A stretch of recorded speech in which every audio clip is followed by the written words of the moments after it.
The lazy Sunday afternoon stretched out before me like a cat in a sunbeam. I was sprawled on our worn leather couch, my feet propped up on the coffee table, flipping through the pages of a dog-eared paperback. The book was some thriller I'd picked up at a yard sale, more a distraction than anything genuinely engaging. Outside, the streets of our suburban Boston neighborhood were quiet, save for the occasional whir of a lawnmower or the distant laughter of children playing. I glanced at my watch, 3:15 p.m. Sarah, my wife of 5 years, was due back from her yoga class soon. I'd been looking forward to a quiet evening together, maybe ordering takeout from that new Thai place down the street. But fate, it seemed, had other plans. The front door burst open with such force that I nearly jumped out of my skin. My mother-in-law, Eleanor, stormed in like a hurricane in a floral dress. Her face was flushed, her steel-gray hair slightly disheveled, and her eyes, those piercing blue eyes that Sarah had inherited, were ablaze with an intensity that made my stomach clench. "Tom," she barked, not bothering with pleasantries. "We need to talk. Now." I set my book aside, swinging my legs off the coffee table.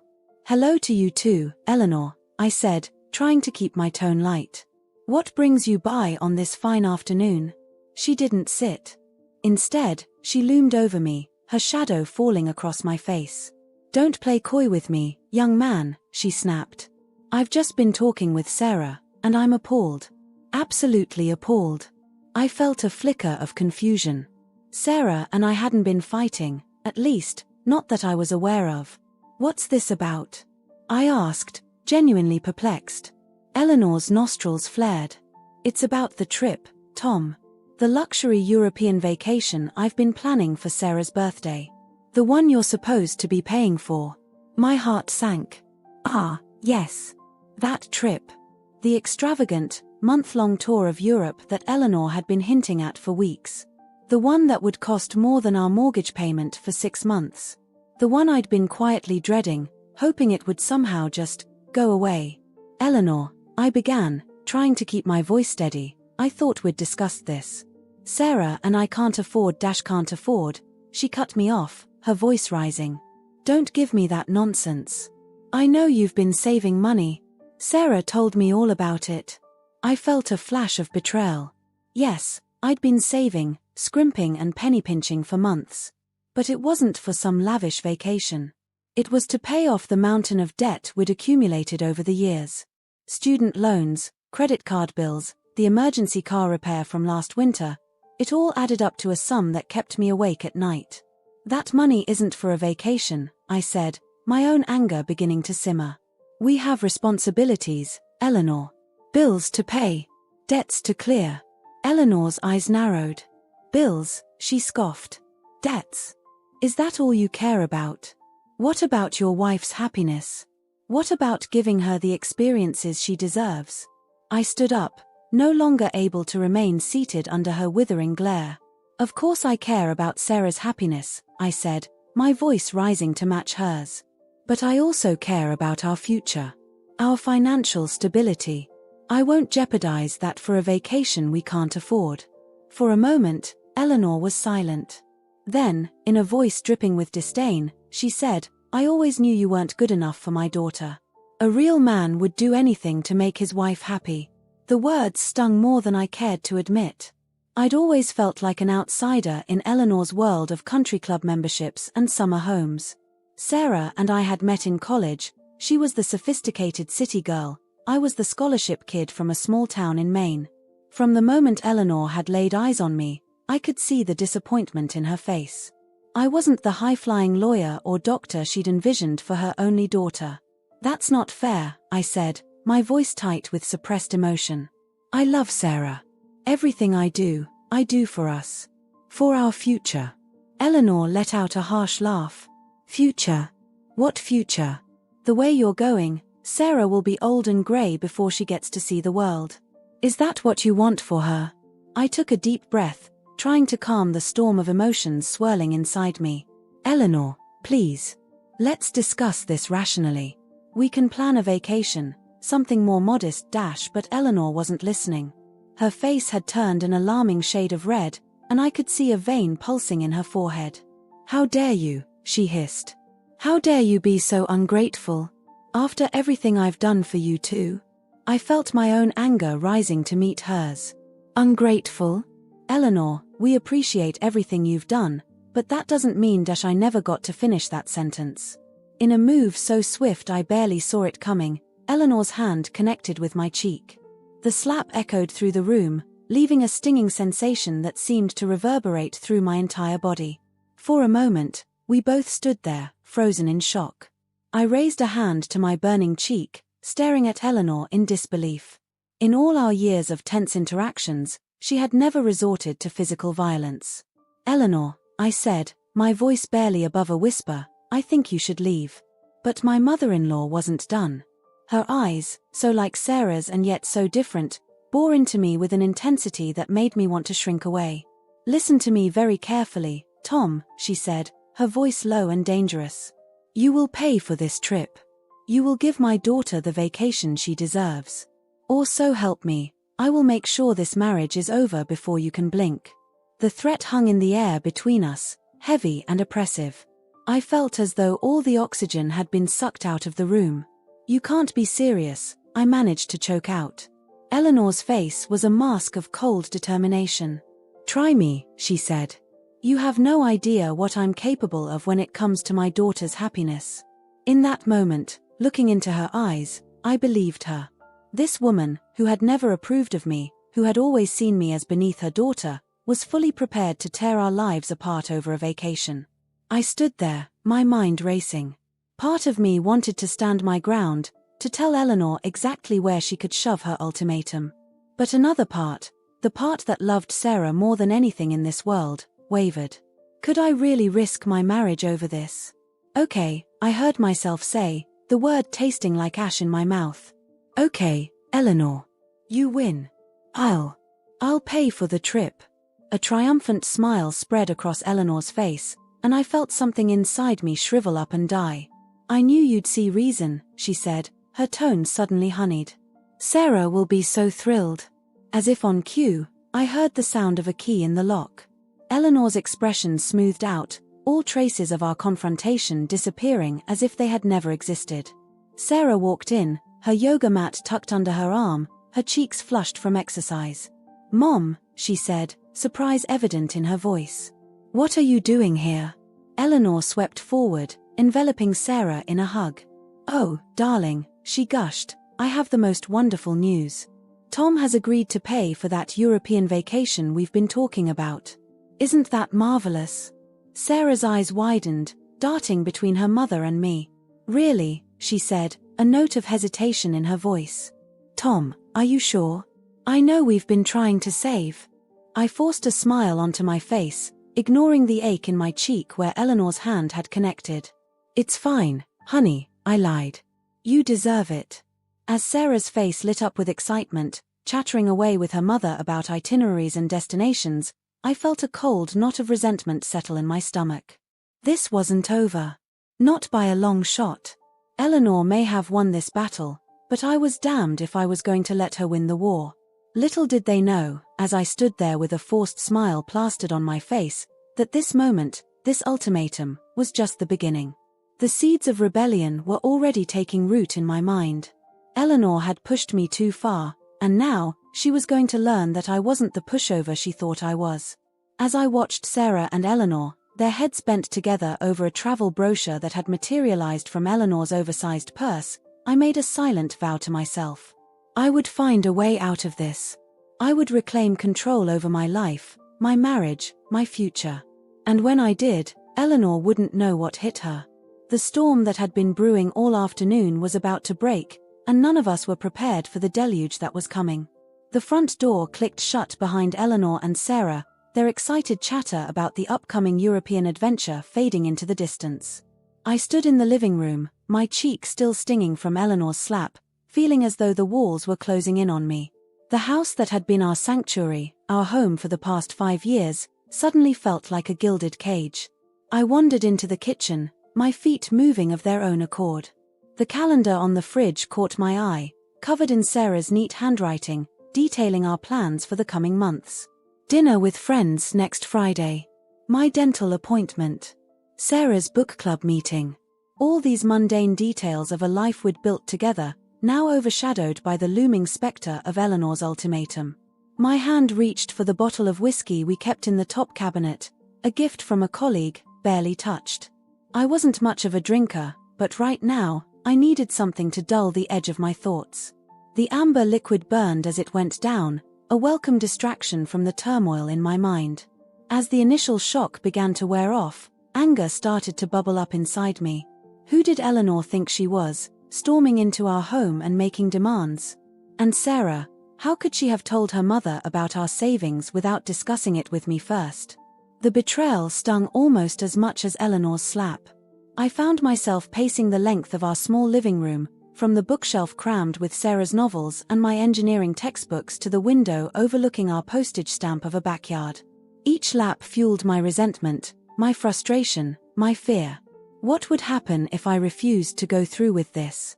Eleanor's threat echoed in my mind, "I will make sure this marriage is over before you can blink." Did she really have that kind of power? And more importantly, would Sarah let her mother destroy our marriage over a vacation? The rational part of my brain tried to assert itself. Maybe I could reason with Sarah when she got home. Explain our financial situation, make her understand why we couldn't afford this extravagant trip. But even as I thought it, I knew it was futile. Sarah had always been close to her mother, always eager to please her. And Eleanor had a way of twisting things, of making me look like the bad guy. I found myself in our bedroom, staring at the framed photos on the dresser. Sarah and me on our wedding day, both of us beaming at the camera. A snapshot from our honeymoon in Cape Cod. Not the exotic getaway Eleanor had pushed for, but a week of pure happiness nonetheless. Sarah at her college graduation, flanked by her proud parents. Eleanor's face stared back at me from that photo, her smile not quite reaching her eyes as she looked at her daughter. Had it always been like this? Had I just been too blind to see it? I thought back to the early days of our relationship, how Eleanor had always found ways to criticize me subtly. My job wasn't prestigious enough. My family wasn't from the right social circle. I wasn't ambitious enough for her darling daughter. I had brushed it off then, secure in Sarah's love. But now, I wondered if Eleanor had been playing the long game all along, waiting for the right moment to drive a wedge between us. The more I thought about it, the more I realized that this vacation ultimatum was just the tip of the iceberg. It was about control. Eleanor's control over Sarah, over our marriage, over our future. And I had been letting it happen, one small concession at a time. I sat heavily on the edge of the bed, my head in my hands. This couldn't go on. Something had to change. But what? What could I possibly do that wouldn't end with me losing Sarah? As if in answer to my unspoken question, my eyes fell on the suitcase tucked away in the corner of the room. We'd used it for a weekend getaway to New Hampshire last fall, a rare escape from the pressures of work and family. I remembered how free I'd felt, just Sarah and me in a cozy cabin in the woods, no expectations, no demands. A crazy idea began to form in my mind. What if I just left? Packed a bag and walked away from all of this? The thought was simultaneously terrifying and exhilarating. Could I really do it? Leave behind everything I'd worked for, everything Sarah and I had built together. But the more I entertained the idea, the more appealing it became.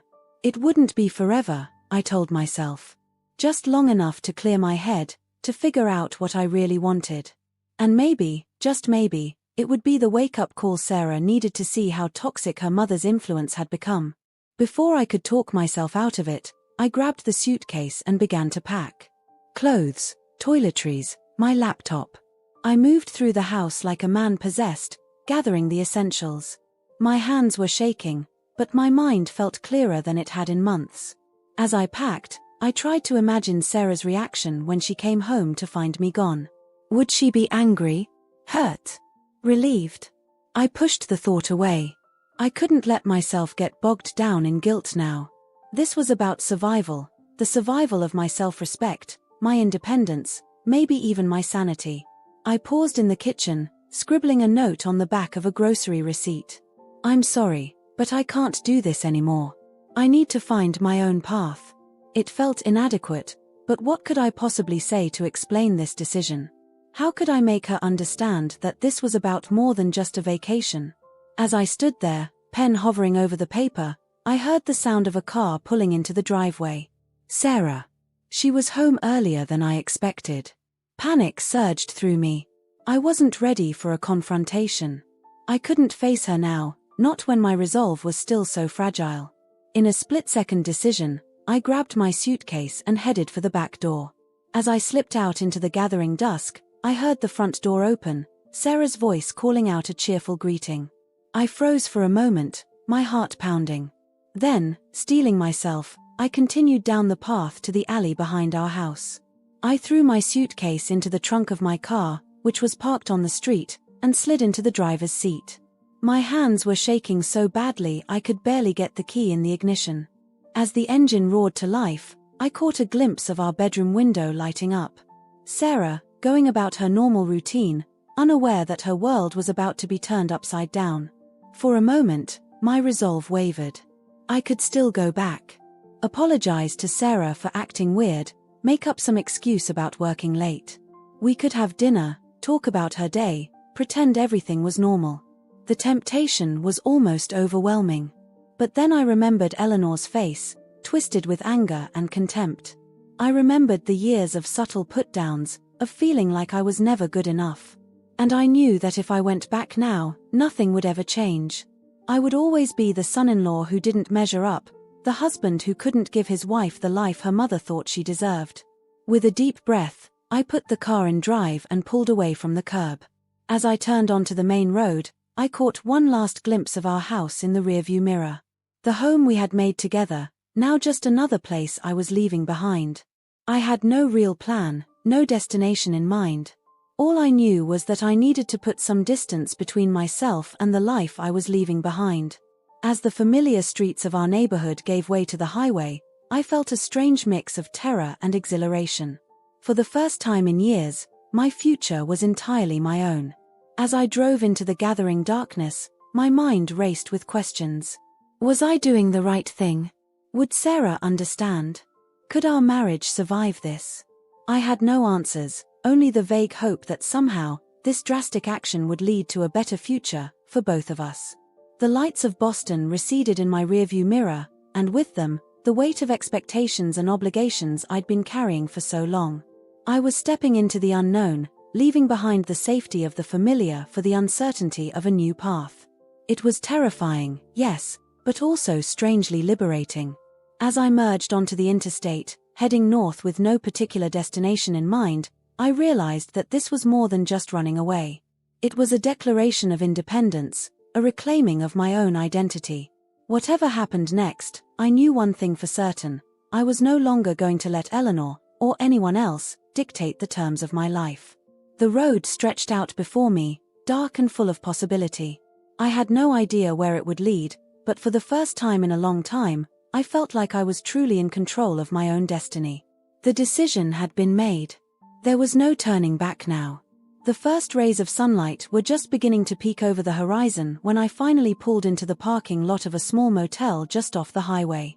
I had been driving all night, my mind a whirlwind of emotions and second guesses. As I cut the engine, the sudden silence was deafening. The events of the previous day came crashing back, and the reality of what I had done hit me like a ton of bricks. I sat there for a moment, my hands still gripping the steering wheel, as if letting go would somehow make all of this real. The motel was a far cry from the cozy home I had left behind, a squat, weathered building with peeling paint and a flickering neon sign. But right now, it represented something I desperately needed: anonymity. As I climbed out of the car, my joints stiff from hours of driving, I became acutely aware of the phone in my pocket. I hadn't checked it since I left, too afraid of what I might find. Now, in the cold light of dawn, I couldn't put it off any longer. With trembling hands, I pulled out my phone and turned it on. Almost immediately, it began to buzz incessantly, a flood of notifications pouring in. Missed calls from Sarah. Voicemails. Text messages. Each one felt like a dagger to my heart. I opened the first text message. "Tom, where are you? Please come home. We need to talk." The timestamp showed it was sent just an hour after I had left. I could almost hear the confusion in Sarah's voice, the growing panic as she realized I wasn't just working late. The next few messages grew increasingly frantic. Tom, I'm worried. Please call me. What's going on? Did something happen? I found your note. Please, let's talk about this. I closed my eyes, leaning against the car as guilt washed over me. I had known this would hurt Sarah, but seeing the evidence of her distress made it all too real. For a moment, I was tempted to call her back, to tell her it was all a mistake and that I was coming home. But then I remembered why I had left in the first place. The constant pressure, the feeling of never being good enough, Eleanor's ultimatum. No, I couldn't go back. Not yet. Not until I had figured out what I really wanted. With a heavy heart, I typed out a quick message. I'm safe. I need some time to think. Please don't worry. It felt woefully inadequate, but it was all I could manage right now. As I walked to the motel office, I scrolled through the rest of the notifications. There were several missed calls from Eleanor, and even a couple from Sarah's father, John. I could only imagine the story Eleanor was spinning, painting me as the villain who had abandoned her precious daughter. The motel room was about what I expected, small, slightly musty, with decor that hadn't been updated since the 90s. But it was clean, and more importantly, it was a place where I could gather my thoughts without the constant pressure of expectations. I collapsed onto the bed, the events of the past 24 hours finally catching up with me. As exhausted as I was, sleep eluded me. My mind kept replaying the confrontation with Eleanor, Sarah's excited face as she talked about the European trip, the moment I decided to leave it all behind. Had I overreacted? Should I have stood my ground instead of running away? The doubts crept in, insidious and persistent. But every time I considered going back, I remembered the years of subtle manipulation, the constant feeling of inadequacy, the way Eleanor had slapped me without a second thought. No, I needed this time away. I needed to remember who I was outside of the roles of husband and son-in-law. I needed to find my own voice again. As the morning wore on, my phone continued to buzz with incoming messages. I ignored most of them, but one caught my eye, a text from my best friend, Mike. Hey man, Sarah called. She's worried sick. What's going on? I hesitated for a moment before replying. Mike had been my friend since college, long before I met Sarah. He knew about the tension with Eleanor, had seen firsthand how it affected our relationship. If anyone would understand, it would be him. I left, I typed. It's complicated. Can we talk? His response came almost immediately, of course. Want me to come to you? I let out a breath I didn't know I'd been holding. Just knowing that someone was on my side, that I wasn't completely alone in this, made me feel a little bit better. We arranged to meet for lunch at a diner near the motel. As I waited for Mike, I tried to gather my thoughts. How could I explain what had happened without sounding like I had completely lost my mind? How could I make him understand that this wasn't just about a vacation, but about years of built-up resentment and frustration? When Mike walked into the diner, the concern on his face was evident. We had known each other long enough that he could read me like a book. As soon as we sat down, he cut straight to the chase. All right, Tom. What the hell is going on? Sarah's a mess, Eleanor's on the warpath, and you're holed up in some motel in the middle of nowhere. Talk to me. And so I did. I told him everything, the ultimatum, the slap, the years of feeling like I was never good enough for Eleanor's precious daughter. As I talked, I could feel some of the tension leaving my body. It felt good to finally voice all the thoughts and feelings I'd been bottling up for so long. Mike listened without interrupting, his expression growing more serious with each passing minute. When I finally finished, he let out a low whistle. Damn, Tom. I knew things were tense with Eleanor, but I had no idea it had gotten this bad. But man, running away? Is that really the answer? I shook my head, pushing my untouched coffee around on the table. I don't know, Mike. I couldn't take it anymore. I felt like I was drowning, like I was losing myself. I needed to get away, to think. Mike nodded slowly. I get it, I do. But Sarah, she doesn't deserve this, Tom. She must be going out of her mind with worry. The guilt that had been gnawing at me all morning intensified. I know, I said quietly. I hate that I'm hurting her. But I don't know how to fix this without going back to the way things were. And I can't do that, Mike. I just can't. We sat in silence for a moment, the weight of the situation hanging heavy between us. Finally, Mike spoke up. Okay, here's what we're going to do. You're going to stay with me for a few days. Get your head straight, figure out what you want. And then, you're going to talk to Sarah. Really talk to her, Tom. She deserves to know what's been going on in your head. I nodded, feeling a small spark of hope for the first time since I'd left. Having a plan, even a tentative one, made me feel a little less lost. As we left the diner, Mike clapped me on the shoulder. It's going to be okay, man. We'll figure this out. I wanted to believe him, I really did. But as I followed him back to his place, I couldn't shake the feeling that things would never be the same again. I had taken a step that couldn't be undone, set in motion a chain of events that would change everything. The coming days would be crucial. I needed to use this time to really think about what I wanted, what kind of life I envisioned for myself. And then, when I was ready, I would have to face Sarah and deal with the aftermath of my decision. As I settled into Mike's spare room that night, I felt a mix of fear and determination. I didn't know what the future held, but I knew one thing for certain. I couldn't go back to the way things were. Whatever happened next, I had to stay true to myself. It was the only way forward. The days at Mike's place blurred together in a haze of introspection and anxiety. I spent most of my time pacing in the guest room, alternating between bouts of frantic note-taking as I tried to sort out my thoughts and long periods of staring blankly at the wall. Mike, true to his word, gave me space but made sure I ate and didn't completely lose touch with reality. It was on the fourth day that my phone buzzed with a text that made my heart skip a beat. Sarah, I know you're staying at Mike's. Can we talk? Please. I stared at the message for what felt like hours, my mind racing. How did she know where I was? Had Mike told her? The thought of facing Sarah filled me with equal parts longing and dread. I missed her desperately, but I was also terrified of what this confrontation might bring. With shaking hands, I typed out a reply, okay. There's a cafe down the street from Mike's. Meet me there at 2. Her response came almost immediately, I'll be there. The next few hours were a blur of anxiety and preparation. I showered, shaved, and put on clean clothes, trying to make myself look less like the emotional wreck I felt like. I rehearsed what I wanted to say in my head, but every scenario I imagined ended with Sarah walking away in disgust or disappointment.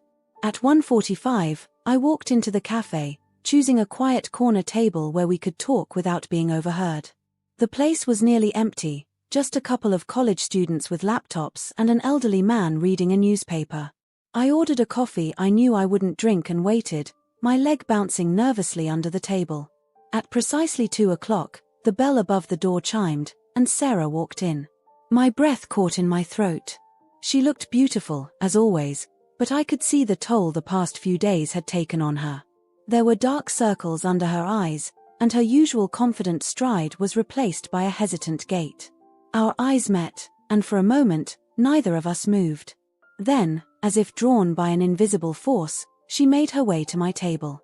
I stood up awkwardly, unsure whether to hug her or shake her hand or just stand there like an idiot. In the end, she made the decision for me, sliding into the booth across from me without a word.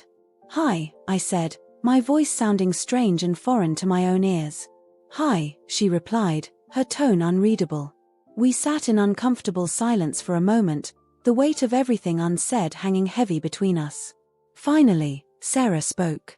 Why did you leave? She asked, her voice barely above a whisper. Was it something I did? Something I said? The pain in her eyes was almost unbearable. I wanted nothing more than to reach across the table and take her hand, to tell her that none of this was her fault. But I knew we needed to have this conversation, no matter how difficult it might be. No, Sarah, I said, struggling to keep my voice steady. It wasn't you. It was everything. The pressure, the expectations, your mother. At the mention of Eleanor, Sarah's expression hardened slightly. What does my mother have to do with this? I took a deep breath, steeling myself. This was it. The moment of truth. Everything, Sarah. She has everything to do with this. The day I left, she came to our house. She demanded that I pay for that European vacation she's been planning. When I refused, she slapped me. Sarah's eyes widened in shock. She what? No, that can't be right. My mother would never. She did, I said firmly. And then she threatened to end our marriage if I didn't agree to pay for the trip. Sarah, I've been trying to tell you for years how your mother makes me feel, how she constantly undermines me, makes me feel like I'm not good enough for you. But you never seemed to see it. Sarah sat back, her face a mix of disbelief and dawning realization. Tom, I had no idea. Why didn't you tell me about the slap? About the threat? I laughed humorlessly. Would you have believed me? Every time I've tried to talk about your mother's behavior in the past, you've defended her. You've told me I'm overreacting, that it's just her way of showing she cares. Sarah flinched at my words, and I could see tears forming in her eyes. I didn't realize. God, Tom, I'm so sorry. Her apology, sincere as it was, couldn't erase years of hurt and frustration. I know you are, I said softly. But Sarah, this isn't just about your mother. It's about us. About the life we've been living. I feel like I've been losing myself, trying to fit into this mold of what your family thinks I should be. I'm drowning, Sarah. I needed to get away, to remember who I am outside of all of this. Sarah reached across the table then, taking my hand in hers. The familiar warmth of her touch sent a jolt through me. I never meant for you to feel that way, she said, her voice thick with emotion. I love you, Tom. Just as you are. I thought I was supporting you by trying to help you fit in with my family. I never realized how much it was hurting you.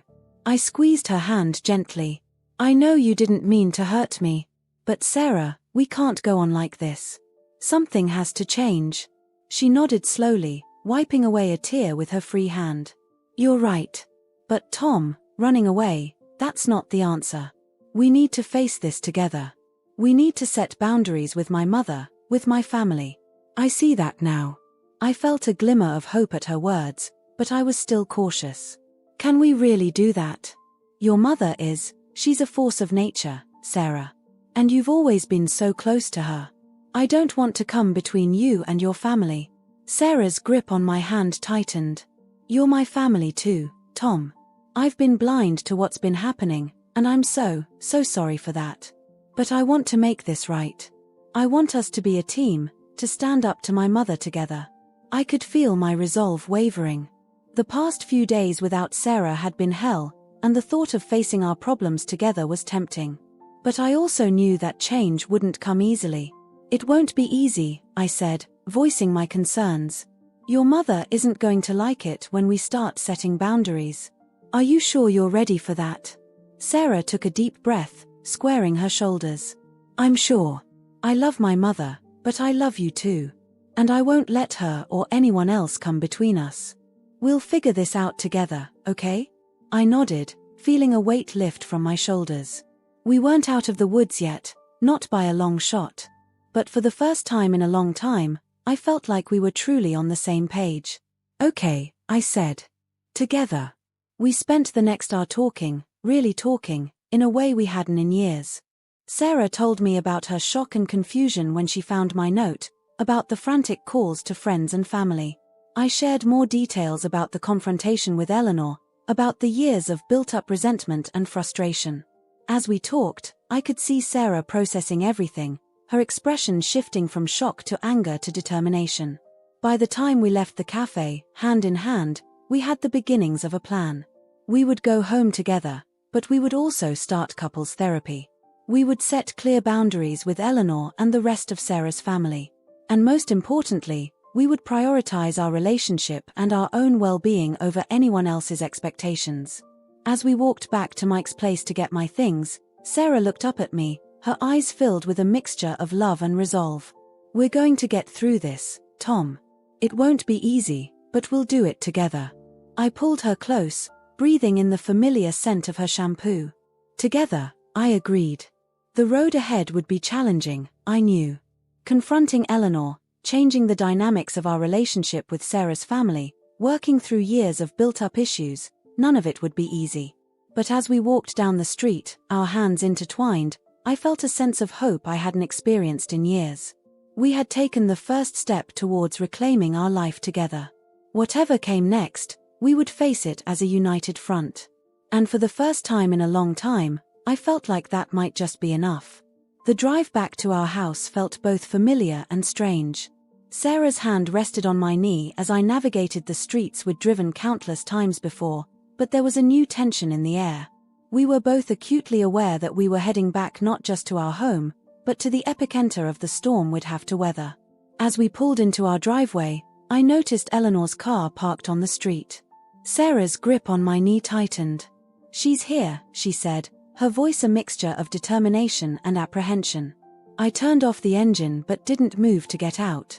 "Are you ready for this?" I asked, searching Sarah's face. She took a deep breath, then nodded. "As ready as I'll ever be. Remember, we're in this together." We walked hand in hand to the front door. Before we could even get our key in the lock, it swung open, revealing Eleanor. Her face was a mask of concern that quickly morphed into relief, then anger as her gaze settled on me. "Sarah, darling, thank goodness you're home," she said, pulling Sarah into a hug while shooting daggers at me with her eyes. "I've been so worried. How could you run off like that with him?"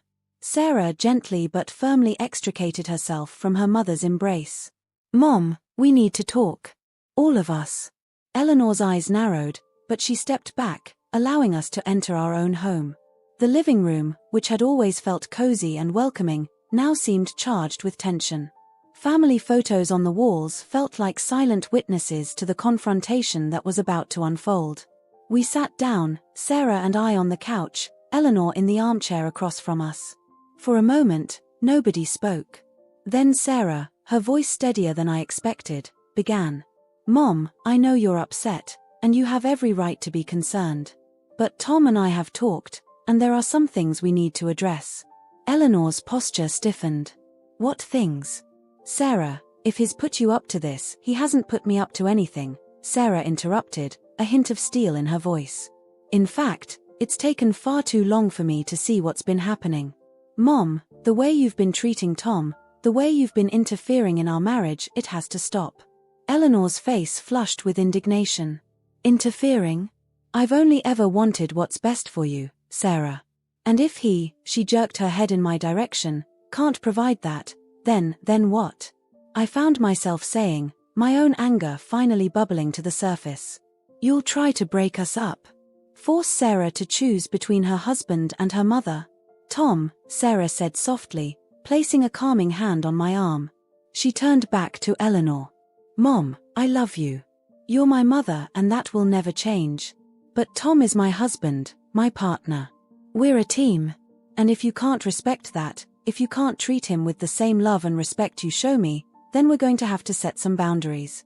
Eleanor's face went through a range of emotions: shock, hurt, anger. "Boundaries? Sarah, I'm your mother. I only want what you want isn't always what's best for us," Sarah said firmly. "The vacation, for instance. We can't afford it right now, Mom. We have other financial priorities. And it's not your place to demand that we spend our money a certain way." I watched in awe as Sarah continued, laying out the new ground rules we'd discussed. No more surprise visits. No more financial demands. No more criticizing my job or our lifestyle choices. With each point, Eleanor seemed to shrink a little in her chair. When Sarah finished, the room fell into a heavy silence. Eleanor's eyes were brimming with unshed tears. I never meant to hurt you," she said, her voice barely above a whisper. "Either of you. I just wanted to give you the life I thought you deserved." "We appreciate that, Mom," Sarah said, her tone softening slightly. "But we need to live our own life, make our own choices. Can you understand that?" Eleanor nodded slowly, though I could see the struggle in her eyes. "I'll try," she said. "It won't be easy, but I'll try." As Eleanor left that evening, the atmosphere in the house felt different. Lighter in some ways, heavier in others. Sarah and I were both emotionally exhausted, but there was also a sense of accomplishment, of having taken a crucial step together. Over the next few weeks, we worked on rebuilding our life together. We started couples therapy, which helped us communicate better and work through some of the issues that had been simmering beneath the surface. We also had individual sessions, which gave us space to process our own feelings and experiences. Dealing with Eleanor was an ongoing challenge. There were moments of progress, like when she called to ask if it was a good time to visit instead of just showing up, and moments of frustration, when old habits would resurface. But slowly, surely, things began to change. One evening, about a month after our confrontation, Sarah and I were sitting on our back porch, watching the sunset. "I've been thinking," she said, her fingers intertwined with mine, "about our future." I turned to look at her, curious. "What about it?" She took a deep breath. I think I want to look for a job in another city. A fresh start for both of us." The idea took me by surprise. We'd talked about moving before, but it had always been a someday kind of dream. "Are you sure?" I asked. "What about your job? Your friends? Your family?" Sarah smiled, a mix of excitement and nervousness in her eyes. "I love my job, but there are opportunities elsewhere. As for friends, we can make new ones and still keep in touch with the old. And my family, well, maybe some distance would be good for all of us right now." I considered her words. The thought of leaving Boston, the only home we'd known as a couple, was daunting. But it was also exhilarating. A chance to truly start fresh, away from the shadows of the past.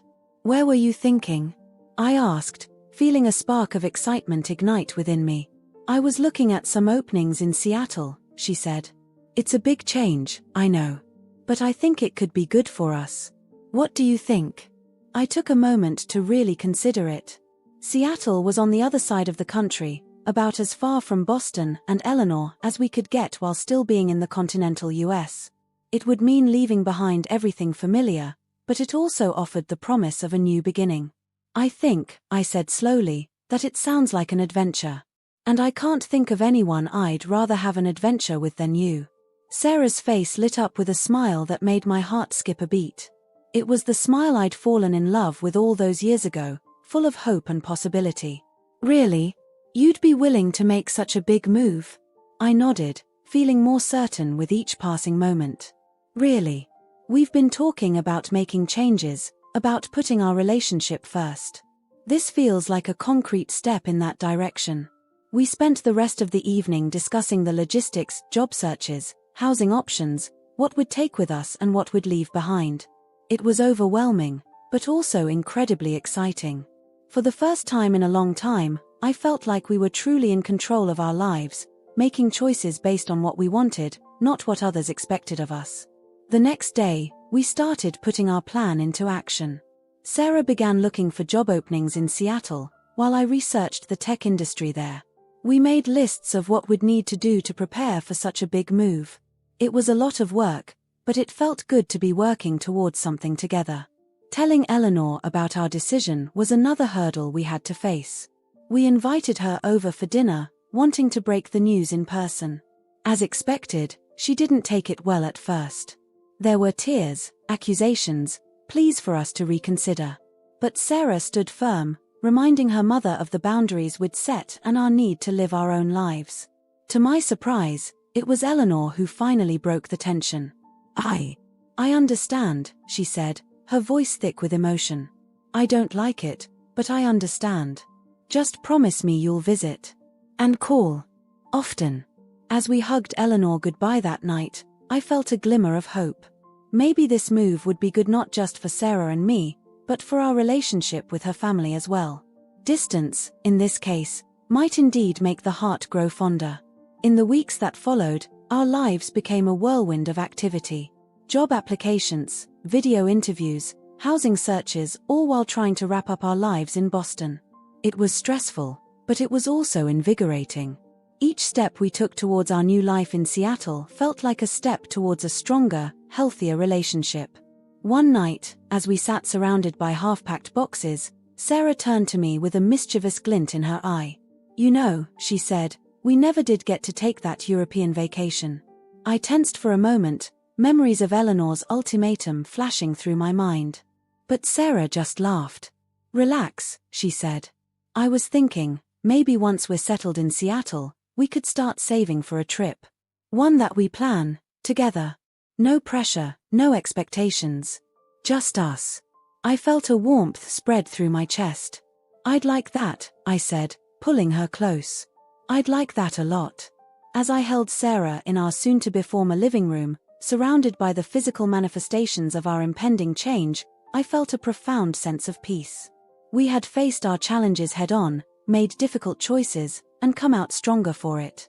Whatever the future held in Seattle or beyond, I knew we'd face it together. And really, that was all that mattered. The Seattle rain pattered against the windows of our new apartment, a soothing rhythm that had become the backdrop to our lives over the past 6 months. I stood at the large bay window, coffee in hand, watching the city come to life in the early morning mist. Behind me, I could hear Sarah shuffling around in the kitchen, the clinking of dishes and the aroma of toast filling the air. "Tom," Sarah called out, "don't forget we're having dinner with the Johnsons tonight." I smiled to myself. The Johnsons were a couple we'd met at a neighborhood barbecue shortly after moving in. They'd become fast friends, part of the new life we were building here in Seattle. It was still strange sometimes, how quickly we'd adapted to this new city, this new lifestyle. As I turned from the window, my eyes fell on the calendar hanging on the wall. A date was circled in red, 3 weeks from now. Eleanor's visit. Our first face-to-face meeting since we'd moved across the country. The thought sent a familiar flutter of anxiety through my stomach, but it was milder now, tempered by time and distance.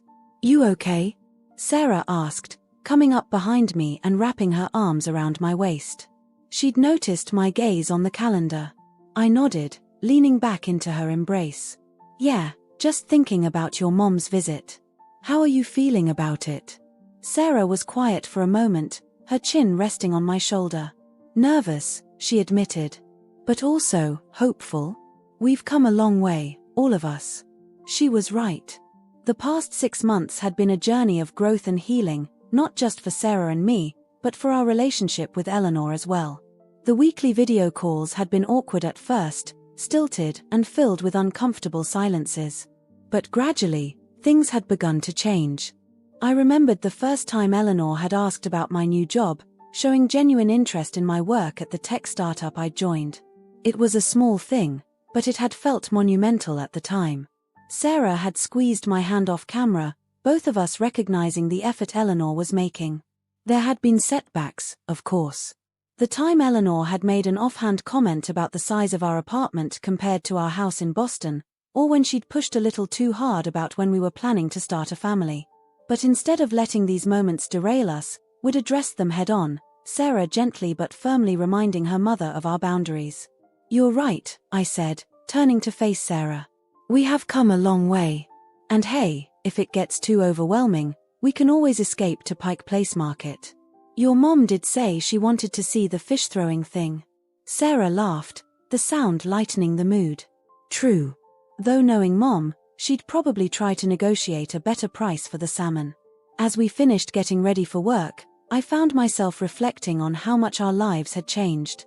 Sarah had thrown herself into her new role at a local nonprofit, coming home each day with stories of the people she was helping and the difference she was making. I was thriving at the startup, enjoying the challenge and the innovative spirit of the tech scene here.